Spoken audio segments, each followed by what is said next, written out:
Alright, so we got a beautiful and rainy, snowy day here mid-October.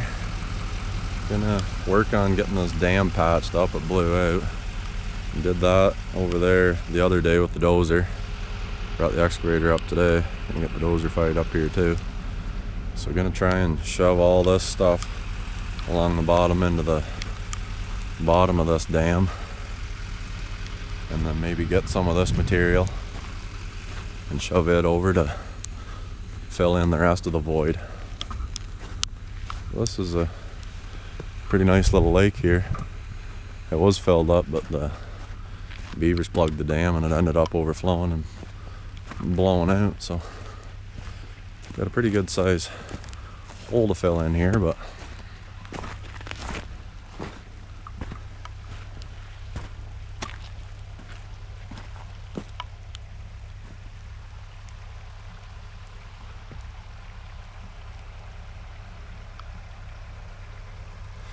so I'm gonna get started pulling all these stumps along there with the excavator, and then I'm sure Dad will get on the dozer and start pushing that all in here, and hopefully we can get this closed in.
Alright, I got a little interesting there. I hope that showed up, but I got stuck. Good thing that excavator is here to get that dozer out. But she's getting pretty wet. I went upstream there with the excavator and dug a hole and kind of dammed it off to make a little holding pond to buy us a little more time. But I guess we'll just keep on working away here. Kind of running out of dry material. I wish we had a loader here or something, but we'll keep working away. Dad took my dozer privileges from me, so it's all him now. This camera's battery's starting to get low, so I'm just gonna throw it back on time lapse, and wherever it shuts off, that's it. It's getting kind of late in the day now. It's 4 o'clock anyway, so we'll probably keep going till it gets dark. Maybe throw the old light bars on and keep rocking. It's coming along though.